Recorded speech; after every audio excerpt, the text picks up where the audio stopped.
ഹരേ കൃഷ്ണ. ഓം നമോ ഭഗവതേ വാസുദേവായ. ഓം ശ്രീകൃഷ്ണ പരമാത്മനേ നമഃ.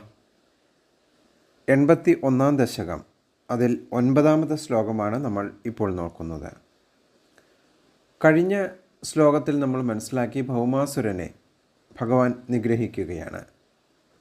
ദേവേന്ദ്രൻ തന്നെ കാത്തുരക്ഷിക്കണം, തൻ്റെ അമ്മയുടെ കമ്മലുകൾ മോഷ്ടിച്ചു കൊണ്ടുപോയി, തൻ്റെ വെൺകുറ്റക്കുട മോഷ്ടിച്ചു കൊണ്ടുപോയി എന്നൊക്കെ പറഞ്ഞ് ഏതെങ്കിലും തരത്തിൽ തന്നെ രക്ഷിച്ചില്ലെങ്കിൽ താൻ തന്നെ ഇനി അയാളുടെ കസ്റ്റഡിയിലാകും, ദേവലോകം എന്ന് പറയുന്ന ഒരു സംഗതിയേ ഇല്ലാതാകും എന്നൊക്കെ പറഞ്ഞ് ഭഗവാന്റെ കാൽക്കൽ വീണ് അപേക്ഷിച്ചപ്പോഴാണ് ഭഗവാൻ ഭൗമാസുരനെ നിഗ്രഹിക്കുന്നതിനായി പോകുന്നത്. അങ്ങനെ ഭൗമാസുരനെ നിഗ്രഹിച്ച് ഭൗമാസുരൻ പിടിച്ചുകൊണ്ടുപോയ 16,000 രാജകുമാരിമാരെ അവരെല്ലാവരും തന്നെ ഭഗവാനെ മനസ്സാ വരിച്ചിരിക്കുന്നവരാണ്.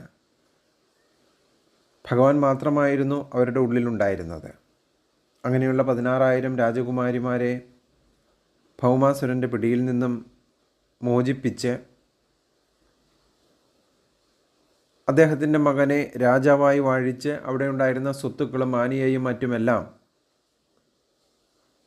ദ്വാരകയിലേക്ക് കൊടുത്തുവിട്ടതിന് ശേഷം അതിഥി മാതാവിൻ്റെ കുണ്ടലങ്ങൾ, അതുപോലെ വെൺകുറ്റക്കുട, ഇതൊക്കെ തിരികെ നൽകുന്നതിനായി ദേവലോകത്തേക്ക് ചെല്ലുകയാണ്.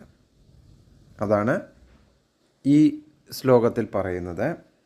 ഭൗമ അപാഹൃത കുണ്ടലം തത് അതിഥേ ദാതും അതിഥേഹേ ദാതും പ്രയാതഃ ദിവം ശക്ര ആദ്യൈഹി മഹിത സമം ദയിതയാ ദ്യു സ്ത്രീഷു ദത്തഹ്രിയ ഹൃത്വാ കൽപ്പതരും രുഷ അഭിപതിതം ജിത്വ ഇന്ദ്രം അഭ്യാഗമം തത് ശ്രീമദ് ദോഷ ഈദൃശ ഇതി വ്യാഖ്യാതും ഏവ കൃതാഹ. അതാണ് ശ്ലോകത്തിലെ ഓരോരോ വാക്കുകൾ പിരിച്ചു കഴിയുമ്പോൾ നമുക്ക് കിട്ടുന്നത്. എന്താണ്?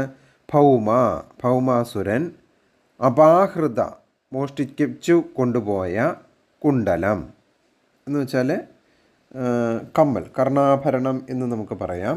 ചെവിയിലിടുന്ന കമ്മലാണ്, വലിയ കമ്മലാണ്. അത് ഭൗമാസുരൻ മോഷ്ടിച്ചു കൊണ്ടുപോയിരുന്നു. തത് അതിഥേ ദേവമാതാവായ അതിഥിക്ക് നൽകുന്നതിനായി, ദാതും നൽകുന്നതിനായി,